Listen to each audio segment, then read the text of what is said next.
心，好让我们今天的礼拜中能够领受他丰盛的祝福。然后再来也为我们的敬拜团以及所有的同工来祷告。那让我们同心来祷告。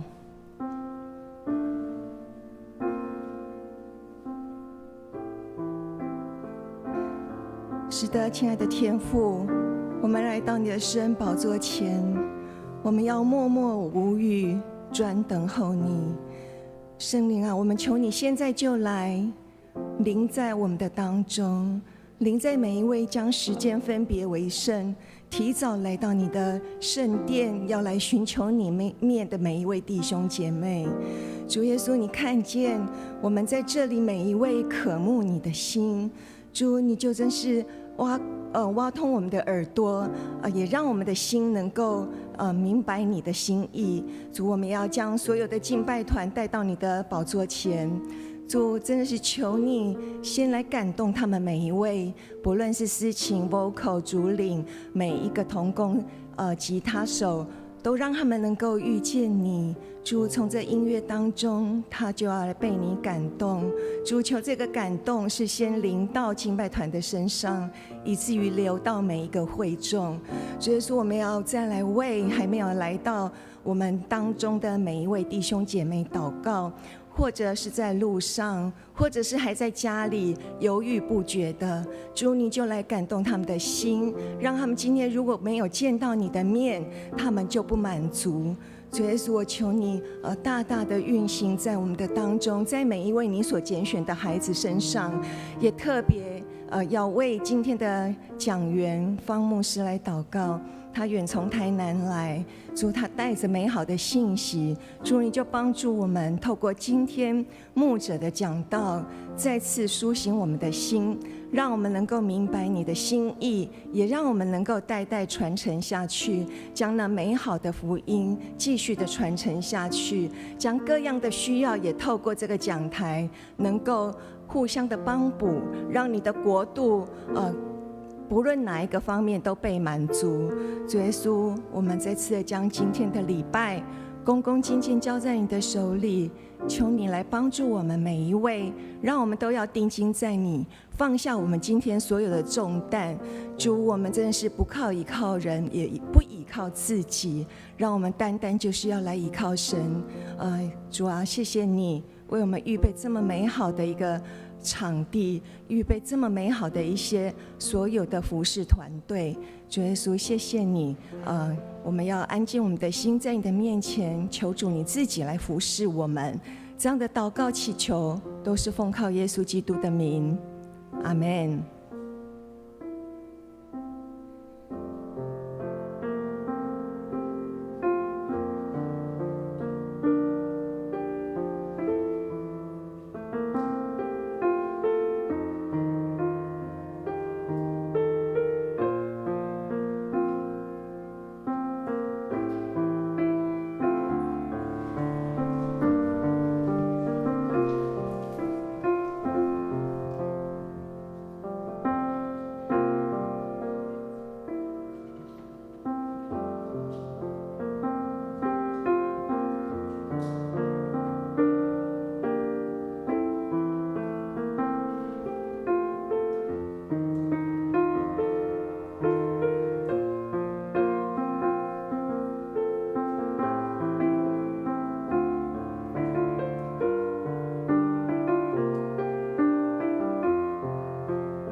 各位弟兄姐妹平安，平安！邀请大家从座位上站立起来，让我们带着喜乐的心来敬拜，我们一起来拍手。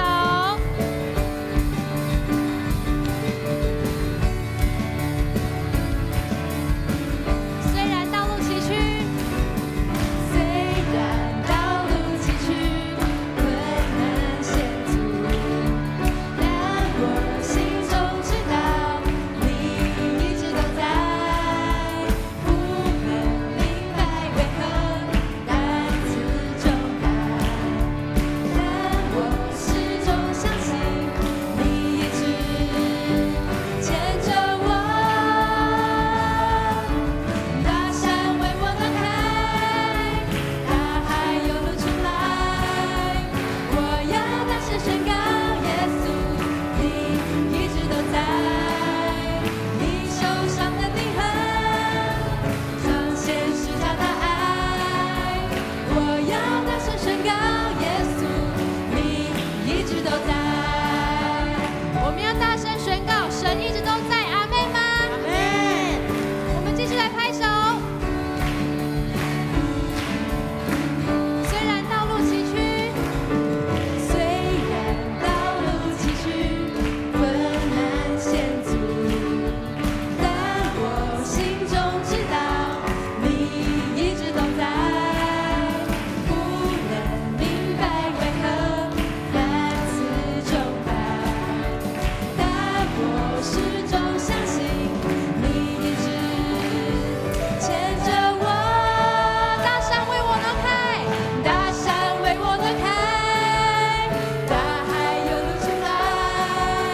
我要大声宣告，耶稣，你一直都在。你手上的钉痕彰显十架大爱。我要大声宣告，耶稣，你一直都在。继续来拍手赞美。主你的话，你的话让我明白，你爱我永不更改，你保守我的心怀，紧我的双手不放开。神你的话，你的话让我明白，你爱我永不更改，你保守我的心怀，紧我的双手不放开。大山为我挪开，大海有路出来。我要大声宣告，耶稣，你一直都在。你手上的钉痕彰显十架大爱。我要大声宣告，耶稣，你一直都在。我要大声宣告，耶稣，你一直都在。我要大声宣告，耶稣，你一直都在。哈利路亚，哈利路亚，哈利路亚！将一切的荣耀、掌声归给我们的神，哈利路亚！主，我们赞美你，主，谢谢你，哈利路亚！主，赞美你，哈利路亚！是的，神，主啊，你是永远爱我们、永远不离弃我们的神。我们和睦同居，何等的美善！凡事谦虚温柔忍耐。大家可以一起来拍手。保守圣灵，四合一的心，凡事恩慈怜悯相待，在耶稣里彼此相爱，在耶稣里彼此相爱。少嫉妒论断，多饶恕关爱。我们爱，因为神就是爱。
爱。主谢谢你，主谢谢你，哈利路亚，主谢谢你，哈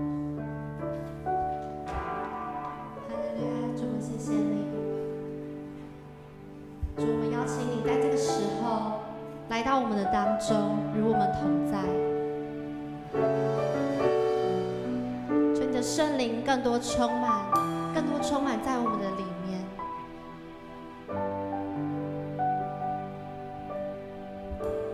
我生命中最渴望的，我生命中最渴望的一件事，切慕你，单单寻求你，用我全心全意，用我全力爱你，敬拜你，让你荣耀充满全地。我生命中最渴望的一件事，切慕你，单单寻求你，用我全心全意，用我全力爱你，敬拜你，让你荣耀充满全地。深深爱你，耶稣，深深爱你。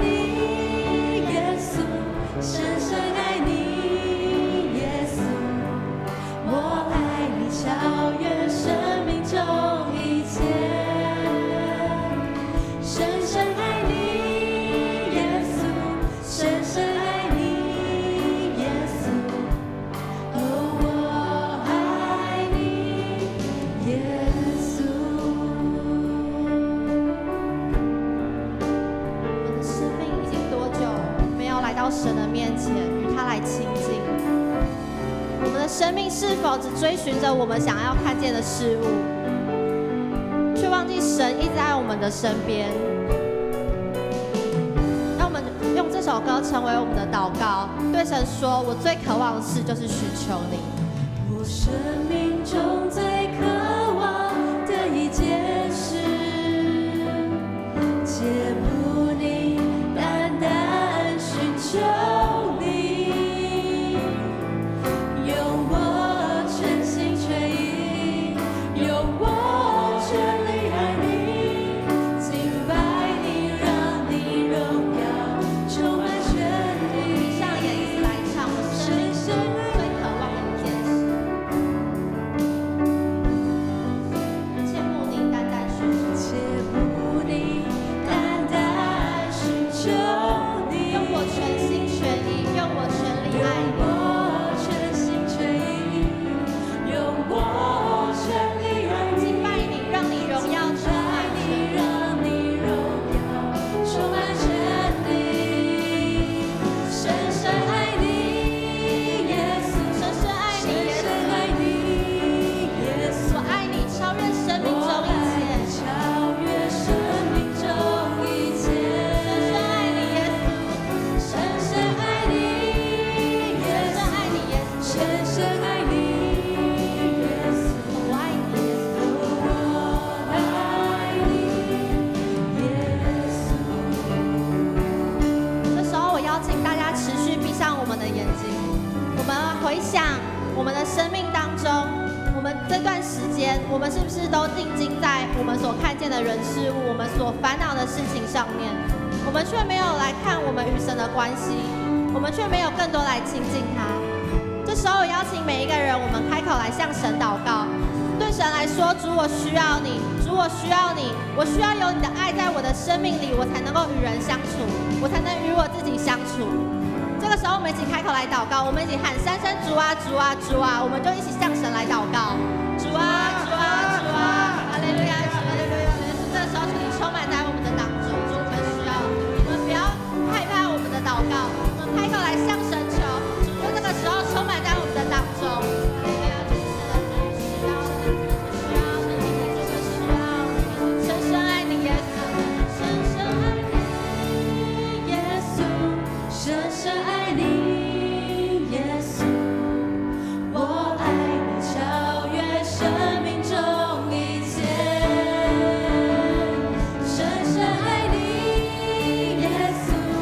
深深爱你，耶稣。哦，我爱你，耶稣。对神说：深深爱你，耶稣。深深爱你，主，我们爱你。深深爱你，主，我们爱你，超越我们生命当中所有一切。我爱你，超越生命中一切。深深爱你，耶稣，深深爱你，耶稣。哦，我爱你，耶稣。哦，我爱你，耶稣。哦，我爱你，耶稣。主，我生命中，我生命中最渴望的一件事，切慕你，单单寻求你，用我全心全意，用我全力爱你，敬拜你，让你荣耀充满全地。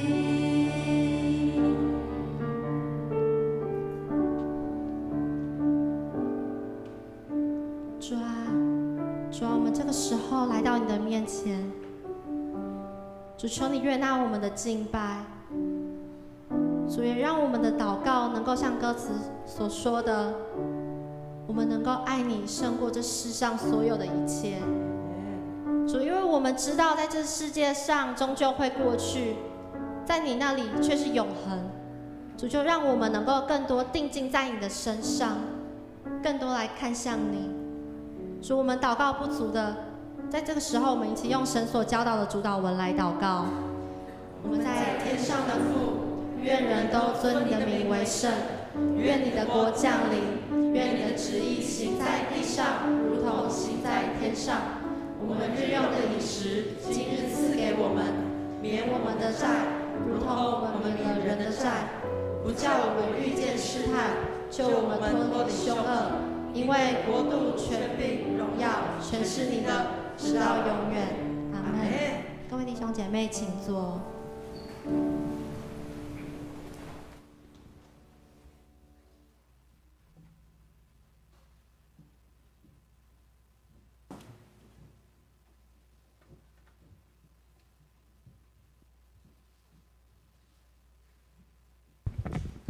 各位弟兄姐妹平安，很高兴一同来到上帝的殿前敬拜。在讲道的开始前，让我们一起来攻读上帝的话语。今天的经文是记载在马太福音的25章34到40节。马太福音的25章34到40节，现在中英本45页，让我们一起齐声来攻读。然后王要对在他右边的人说：蒙我父亲赐福的人哪，你们来吧，来承受从创世以来就为你们预备的国度。因为我渴了，你们给我吃；渴了，你们给我喝；我流落异乡，你们收留我；我赤身露体，你们给我穿；我害病，你们照顾我；我坐牢，你们来探望我。那时候，那些义人要回答：主啊，我们什么时候看到你饿了，给你吃；渴了，给你喝？什么时候看到你流落异乡而收留你，看到你赤身露体而给你穿？我们什么时候看到你害病或坐牢而去探望你呢？王要回答：我郑重地告诉你们，虽然你们为我的跟从者最微小的一人做，就是为我做。今天在我们中间传讲讯息的是方兰婷牧师，题目是相爱相扶持，让我们一起以恭敬的心来领受。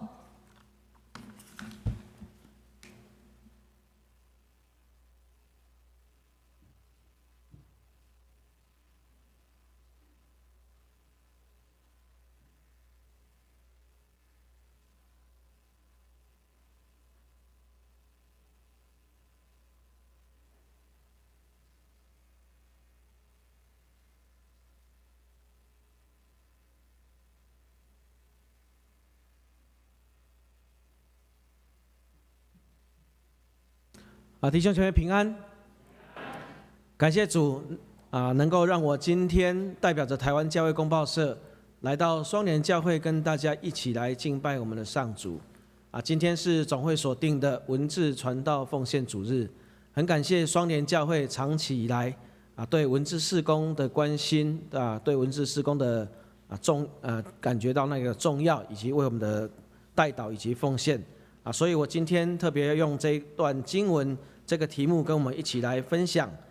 愿我们在我们的生命当中，我们懂得如何和我们的弟兄姐妹彼此的来相爱相扶持请我们一起低头来祷告。慈悲爱我们的父神，献上我们的感谢。主，我们相信你在我们当中，你要让我们彼此相爱相扶持。恳求你在这个时候，就让我们再一次借着圣经上面的教训，借着圣经上面的话语，让我们再一次晓得如何成为耶稣基督的门徒。也愿这样的一个心思意念确实是落实在我们的生活、我们的生命当中。主，你来成全，你来成就，你来保守。这样祷告，奉主耶稣基督圣名，阿们。弟兄姐妹，我们看到今天的圣经解释在马太福音书的25章是在34节到40节当中。但是我们必须先想到一件事情，就是说马太福音书的作者他有一个非常惯用的手法。什么是惯用的手法？就是当我们看到马太福音书的时候，可以感受到说好像他很习惯这是一种惯用的手法。那马太福音书的作者他很惯用说将故事把它融合在一起特别是我们看到的这25章，其实它是用3个故事把它串联在一起的。所以你不可以只看一个故事，你必须把3个故事把它连接起来才能了解到说那个核心的一个价值。所以在马太福音书的25章呢，它明显的3个例子要让我们强调说什么是前进上帝国的3部曲。前进上帝国的3部曲，首先是让我们知道说你要凡事要先预备好。第二个部分呢，就是你要良善又忠心于上主第3个部分，也就是我们特别今天所提到的这段圣经节，告诉我们要关心帮助在基督里有需要的兄弟姐妹。那第一个故事就是马太福音书的25章的第一个故事它是告诉我们什么呢？它告诉我们说有10位少女要在婚礼里面担任伴娘他是利用这样的一个故事来分别说有5个比较聪明，5个比较愚笨的。这个伴娘她所要做的一个角色、一个工作来提醒我们说我们必须要提前准备这个超前部署的一个重要性。伴娘她负责要拿着油灯，而且要准备油料。那你会觉得很奇怪，这个以色列的婚礼是不是很早就开始喜欢在这个做这个所谓的晚会，大家拿着荧光棒在那边挥舞其实重点是说，这个以色列犹太民族，他们是把每一天呢是从太阳下山之后才成为一天的开始。也就是因为这样子，太阳下山之后才是一天的开始所以他们的婚礼通常都是在晚上举行的。所以晚上举行，当然就是拿油灯准备油料，所以这是再理所当然也不过了所以愚笨跟聪明的最大的差别，就是在于说你是不是有事先准备好，以及你会面对意外的状况的发生你都会有一些规划这让我们想到说在今年全世界也包括说台湾，受到整个武汉疫情的一个影响，我们的生活，我们的整个的步调在做改变。那当然也有很多很长的一段时间大家就学习着如何用在线上来一起来服侍做礼拜。那我们也看到说双连教会是全台湾最首先，真的那时候是冒着说要被人家攻击辱骂的一个情况底下，但是先做好这种超前一个部署跟准备。那我们也看到，当这个疫情比较缓和的时候双联教会也又开始，我们看到现在你在楼下要进来的时候，就必须要量体温保持整个社交距离。那在5月的时候，也重新又开始了这个实体的聚会，这让我们看到这是一种事先的一种预备。好了，那第二个比喻是什么呢？在马太福音书的第25章里面的第二个比喻，耶稣基督在告诫着我们说，有一个主人他有3个奴仆。所以他按照这个奴仆不同的才能分给他们不同的钱财去做管理。那当中有领了5000个银币的或者说金币，那也有领2000个银子的，他们都恪守他们的一个职责。然后呢，等到主人回来的时候透过他们的一个努力，让主人的财富倍增。那主人也非常高兴，允许他们要给他们管理更多这让我们看到说，在小事情尽忠的时候，你要得到更大的一种奖赏，日后同享主人的荣耀。在马太福音书25章的这第二个故事其中也提到一个说那个领了1000个银子的，但他出去，不过呢，他做的是什么？他是狡辩而且卸责，因为他把他这个原本领到的这1000个银子他放在土里面原封不动的归还给主人。这看起来好像非常的合理，但是如果我们来想到说一个他连德也就是说1000个银币到底是多少钱的时候，你就觉得说哇，这事情没有那么简单，没有那么单纯哦。这个圣经的原文当中，这个1000个银币或者1000个金子，它就是一个他连德。这个他连德呢，也就是我们今天看到英文有一个 talent， 人的才能、人的才华，这个 talent 就是从这个他连德衍生过来的。那我们再来想想看，一个他连德到底是多少钱？一个他连德大概是一个工人，当时的一个工人，他必须要工作16年半左右才可以得到的一个收入。那你有没有计算机？你可以帮我算一下吗？如果按照台湾最低的工资来讲最低的符合劳动基准法底下最基本的一个收入，这样我们给他算一算，16年半大概要400多到500万呢。那你想想看，如果今天有人拿给你500万，你就去挖一个洞把它放在里面，你说你过不过分？当然非常过分啊！而且这个重点呢，不在于说他到底有没有才能，而是每一个人都有领受才能，所以你必须要尽责任所以这是我们看到这个马太福音书的第25章的第二个故事。当人开始为你的10年之后，为你的下半场去做准备的时候，你要尽忠职责将你所领受的这个才能把它发挥出来。如果你埋没了才干，那就是一种不负责任的行为。好了，各位弟兄姐妹，如果我们看马太福音书的第25章，只记载着这2个故事，没有我们今天所提到的这段圣经节，那麻烦你跟我一起将我们的圣经拿起来，看你是要把它撕毁，还是要把它丢掉。怎么这样子讲呢？因为如果马太福音书25章只记着这个2个故事，它这个2个故事的结局真的是鼓励我们人生要积极向上，要努力进取，非常好。但是呢，这样还不值得我们信。为什么呢？因为这样子太功利，也太势利，也给了不良的资本家很多剥削劳工的好借口。事实上，我们可以从25章的第3个故事也就是我们今天看的这个经文当中，得到马太福音书的作者他所要描述的上帝国是一个完整的一个轮廓。马太福音书的作者他非常重视培育门徒所以告诉我们说，你要跟随耶稣基督的人，应当努力的充实自我。这是第一个故事，准备自己第二个故事是要忠心为主所用，这都没有错，完全正确。不过呢，这都是只是人生的过程。有了这些人生的过程之后，最要紧的就是我们今天的这个结论。结论是什么？结论就是要关心帮助那些基督里有需要的兄弟姐妹。所以马太福音书的25章这个第3个譬喻会说，坐在至为小的那个兄弟的身上，就是为我们的主所做。我们的主耶稣基督他就是弱势的兄弟，相爱相扶持，就成了我们核心的一种价值。所以我们今天看了马太福音书的25章，它有一个过程，而且呢有一个说那个结果是为了什么，让我们知道说相爱相扶持是那么的重要，而不是说只是自私自利的准备自己啊，让自己成为一个人生的胜利组，这样就结束了。那今天是文字事工奉献主日，我特别要介绍这位巴克里牧师。巴克里牧师他是台湾教育公报社的创办者。巴克里牧师呢，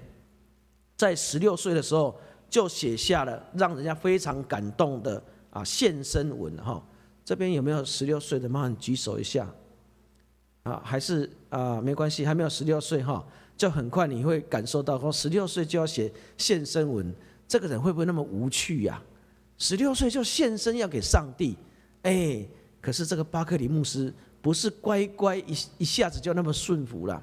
他在他的回忆录当中，他就有提到了哈，他提到什么呢？他提到说哇，其实如果我们了解巴克里牧师，你就知道说他是一个非常聪明的人。所以呢，他在写这个献身文之前呢，他有一次，他跟他的爸爸，然后到他的爸爸的朋友那个他们所居住的地方去那边玩耍。他就讲说，我的爸爸的朋友在那个 Hamilton 附近有一个非常豪华的房子。我记得有一次一个假期，我到过那个地方在那里呢享受美好的时光，享用丰富的午餐跟晚餐。然后呢，这个巴克里牧师他回到家的那天晚上，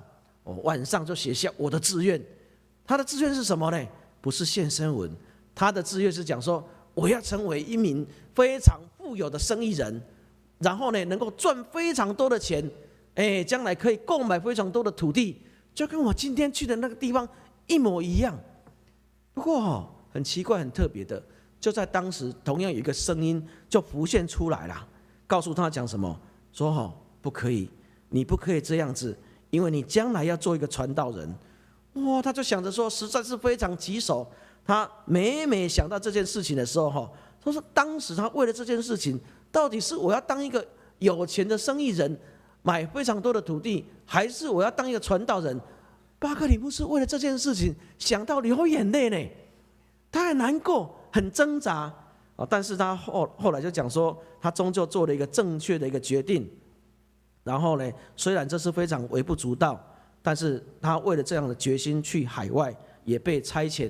派到福尔摩沙，就是台湾这个地方，他每天向上帝感谢。弟兄姐妹，我在这个地方不是强调的说你要当传道人，还是就不能当一个有钱的生意人，或者是说买非常多的土地。我不是要强调这个，我要强调的是说，当巴克里牧师他的人生在做准备之后，他觉得一个更要紧、更有核心价值的一个概念，就是说如何透过我们自己个人的一个准备，为主所用，能够跟弟兄姐妹相爱相扶持。那在我们这改革中的信仰当中我们常常会纪念着加尔文这位牧师加尔文他有一个非常要紧的改革特色，就是将这个对人的款待这个对人的款待，也就是说你非常的好客这个是在英文当中这叫做 hospitality。 这个是 hospitality 是他把它制度化，把它变成是一种福利的一种基金。好了，我们看到这个地方，你有没有深深感受到其实呢，对我来讲，我就是认为双联教会的确我们有在做准备，我们有将我们的才干发挥出来。更要紧的是，双联教会也在常常将这种对人的好款待，把它变成是一种福利的基金的这种模式。那这个款待的这个英文字呢，我们可以看到说，它到后来就发展出来，就是一个 hospice。一个 hospice 是一个中途之家，也就是也是解释成说，当人到了必须进到安宁病房的时候，那种被好的款待，这样是一个 hospice。另外有一个字产生的，就是我们对面的那个马偕医院hospital 也是从这个字出来的。那我们就可以了解到说，哇，这个是多么重要的一个字眼啊！也就是说，彼此之间的相爱相扶持是必须把它制度化啊，长期努力的在进行这样的一个工作的。那今天在这个文字侍奉主日当中，我也想跟大家一起分享说，文字的事工其实也在帮助我们的弟兄姐妹可以彼此之间相爱相扶持啊。我想分成3个部分来看，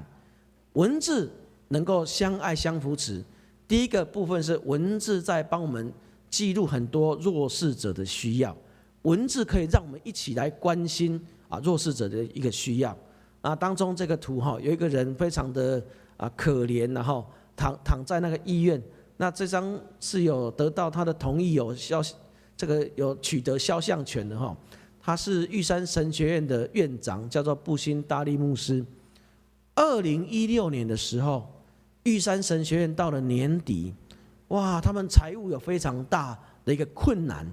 啊。到了年底的时候，少了300万，连老师的那个谢礼都发不出来。正当说哇，到底要怎么办的时候，这个布辛大利牧师他又依旧带着那个老师跟学生，因为他们有一个良好的传统，就是必须去做那个劳作的教育啊，就是必须要去砍草。结果呢，12月了，怎么还会有毒蛇出现？哇，这是这个天气候一直不断的在改变。说他砍草砍到一半的时候说，哇，被龟壳花咬到了啊！我一听到这个消息的时候，就觉得说，哇，这下子好了，不是说他被蛇咬了，这下子好了。我说这下子有新闻可以报了。为什么我的心情那时候会这样子想？弟兄姐妹，有时候我们要想，说人有时候那种受苦啊，如果能够加以把它发挥，把它献上感谢的时候，是有主美好的意思要在当中成就的。我就跟我们的记者讲说，你到医院，你去看一下那个布辛大利牧师，你去照一张他的照片，这个照片要那个表情比较痛苦一点的，但是不能是假的哦。然后后来我就问这个记者讲说怎么样？他说社长，那哪需要假？我一到医院就看到那边那个表情那么痛苦，而且脚肿得像那个面龟一样。你知道什么是面龟吗？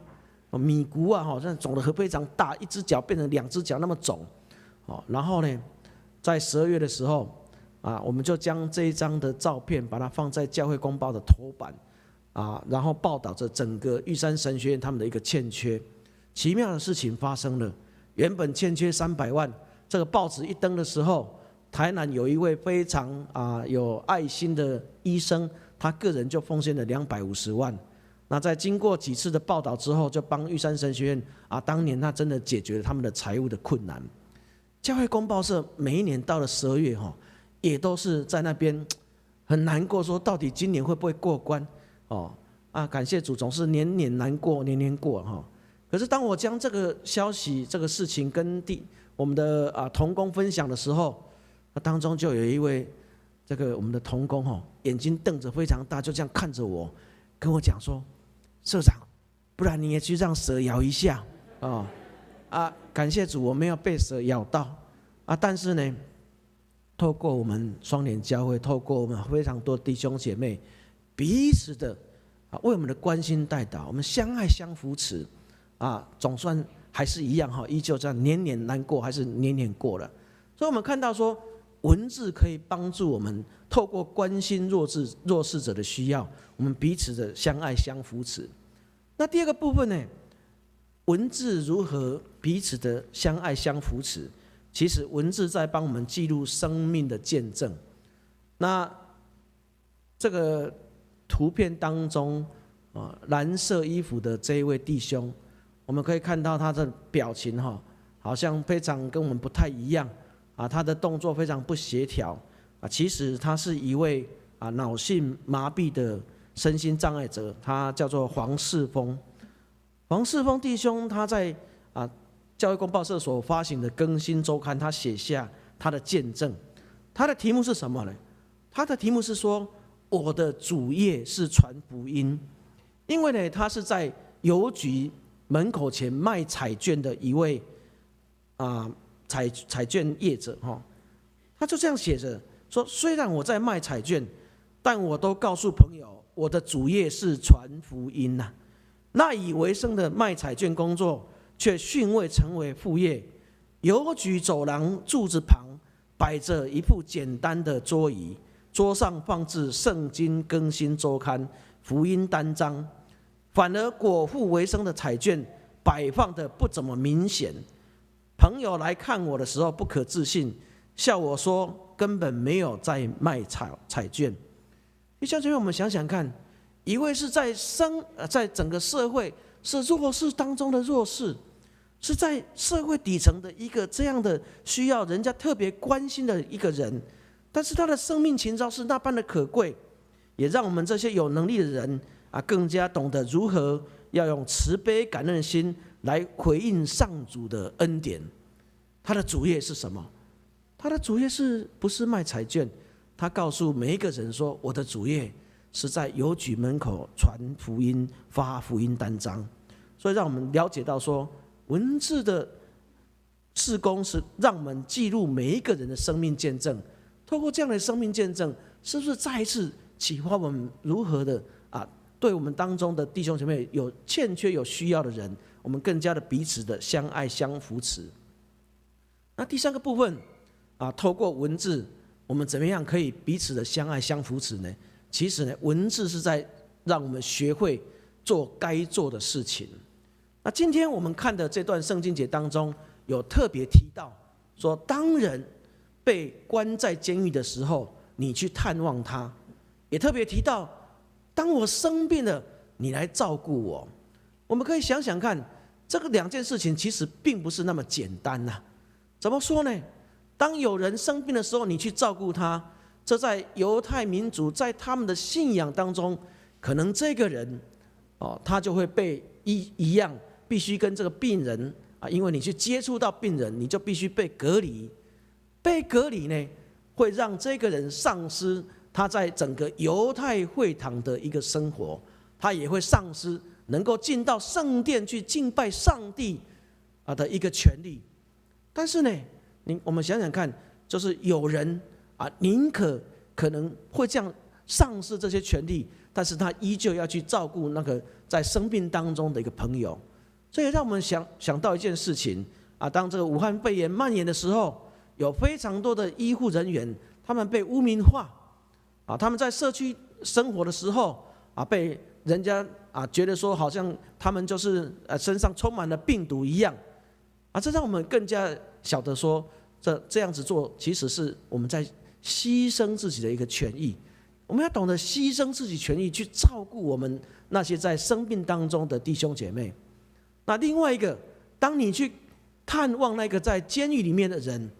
哇，这如果按照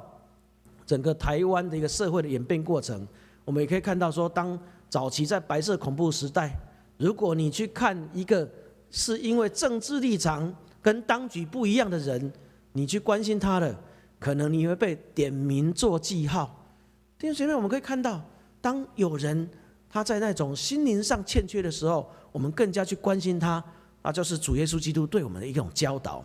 所以呢，在这个地方我要讲的是说，文字的一个工作，文字报道，让我们学会什么是做该做的事情。做该做的事情，有时候我们必须要牺牲自己非常多的一个权益。那这张图是在台湾教会公报社台南门市的2楼，在那个地方呢，我们摆了一张非常大的一个十字架的一个桌子。那前1-2个月非常多那个准备考试的学生都喜欢坐在那个地方因为吹冷气可以吹到饱然后就在那边看书，看得非常高兴。但是呢，当他坐在这个十字架桌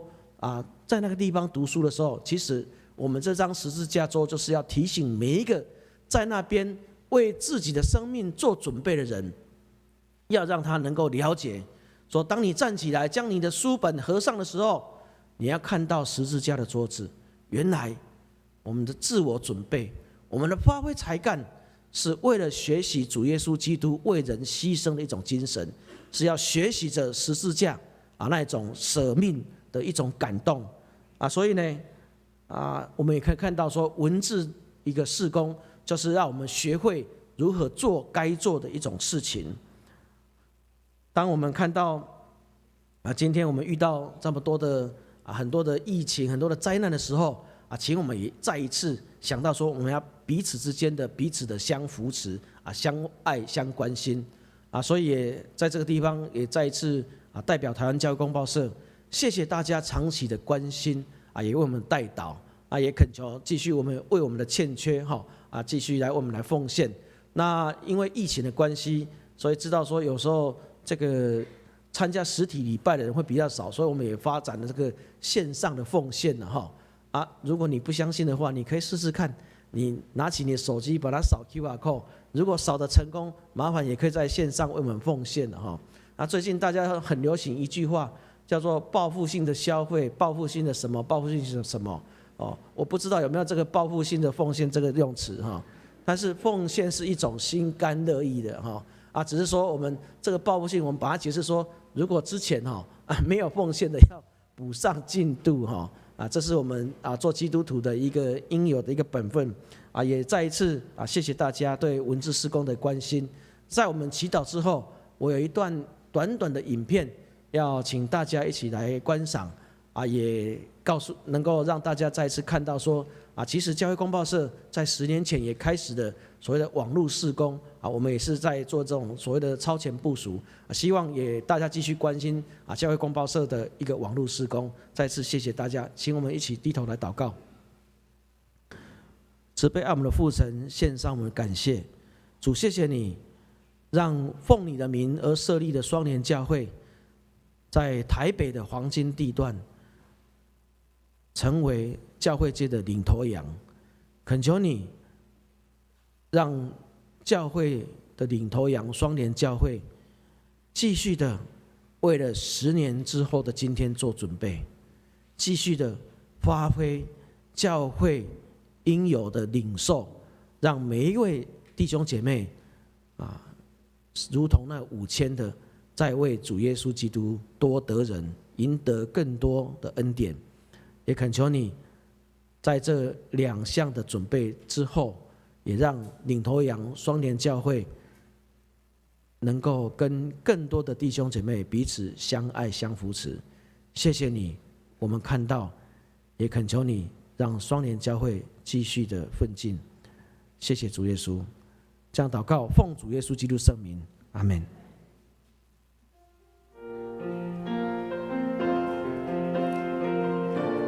感谢主，在10年前，台湾教会公报社也跟上了时代的脚步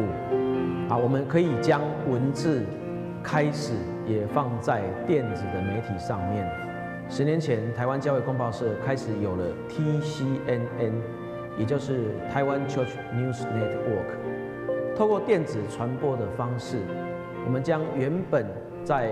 纸张上面的文字加以立体化，加以影像化。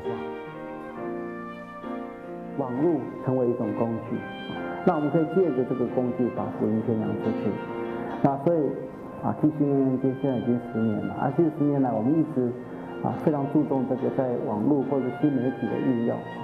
那不单单是借着文字，我们借着影像也把我们要传达的这个信息把它传达出去。那所以我们未来还是会致力于这方面继续的努力。这个是TCNN能够做的，就是说我们怎么样在这个趋势底下，我们的改变就是我们能够有好的标题、好的照片，然后搭配深入的文字内容。那当我们的读者他是一个足够有这个深度的读者，那他是有意愿去理解这个议题的时候，他看到我们的标题，他愿意点进来，愿意支持我们的报道，就阅读这些报道，愿意转贴。然后我想这个都是我们一个努力的方向，这也是跟过去比较不一样的。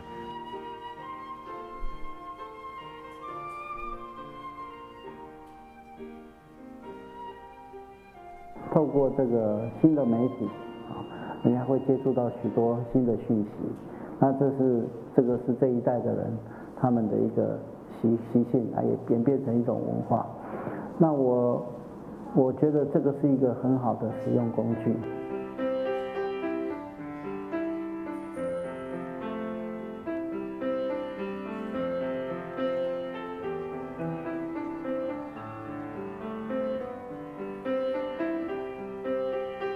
我们知道圣经是什么？圣经其实就是记载了那时候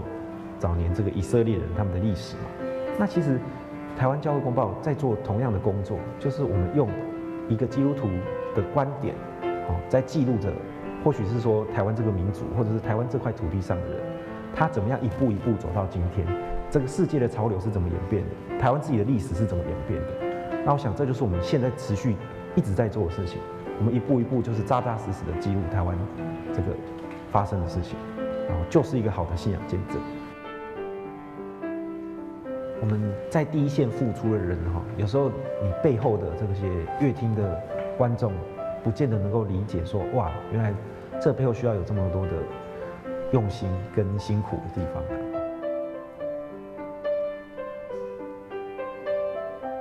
在这个媒体倒闭的浪潮里面，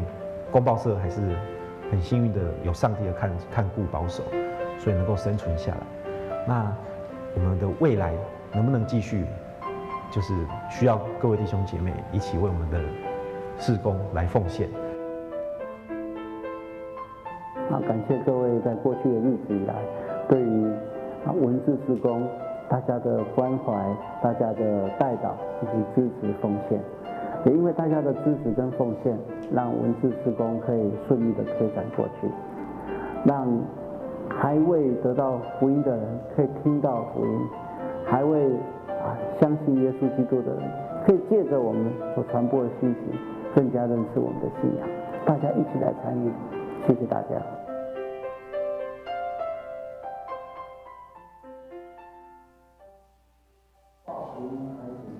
他们的脚中何等佳美！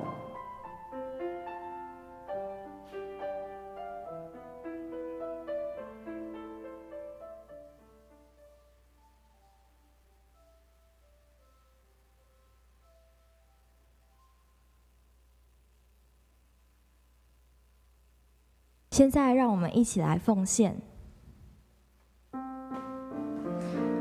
如果你是第一次来到我们当中的新朋友，在你的座位前有留名卡，可以请您填写之后交给我们收奉献的执事还有同工，让我们有机会可以欢迎你。现在让我们一起预备心来奉献。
各位弟兄，请起立，让我们一起来祷告。亲爱的主耶稣，感谢你透过今天的讲道，真的是再次提醒我们弟兄姐妹要互相关心，彼此相爱。也感谢上帝差派方牧师来分享文字传道的讯息，让我们将我们微薄的金钱献上，求主悦纳。将祷告乃是奉靠我主耶稣宝贵的圣名祈求，阿们。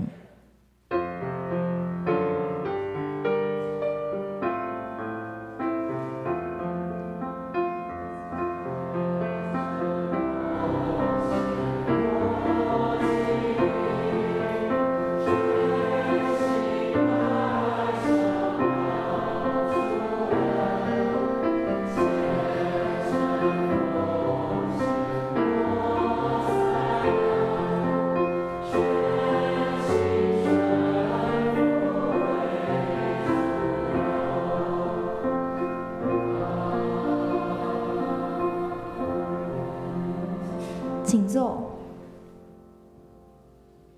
现在让我们一起来关心教会的事工。翻开周报的第4页，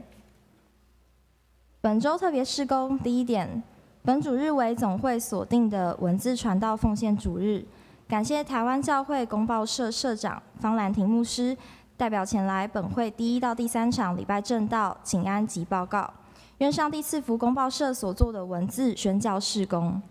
第2点，蔡正道牧师于本主日受台湾教会公报社委派代表前往台北东门教会正道请安及报告。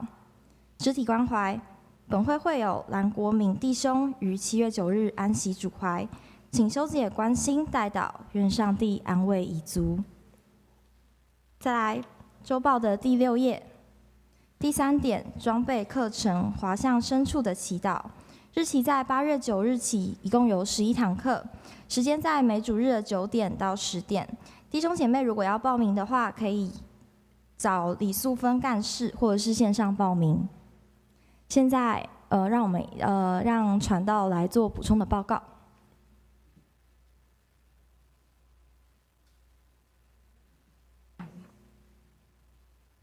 亲爱的弟兄姐妹平安。我想了解一下今天有没有新来第一次来跟我们一起在这儿礼拜的朋友。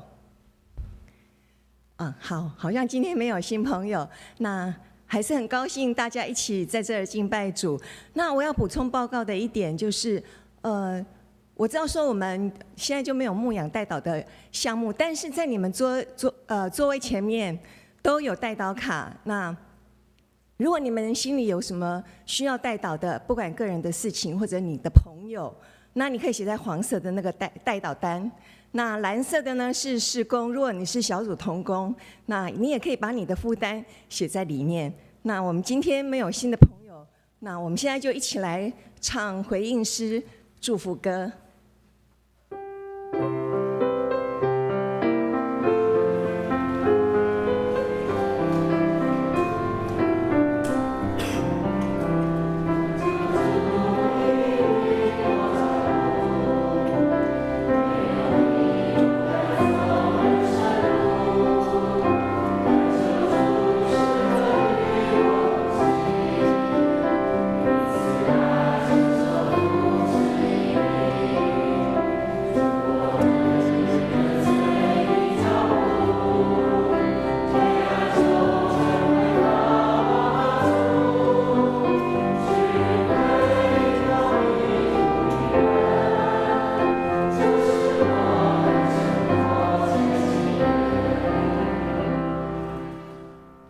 我们一同来领受。这时，我奉主耶稣基督的名，要放声好胆这样子说：你们平平安安的出去，我将你们交在爱人主耶稣基督的怀抱里。愿主耶稣基督的恩典、上帝的慈悲怜悯，借着圣灵的引领，与你们同在，直到永永远远。阿们。这时我们彼此问安，然后可以渐渐的从第1、第2个门口出去，彼此互相道安哈。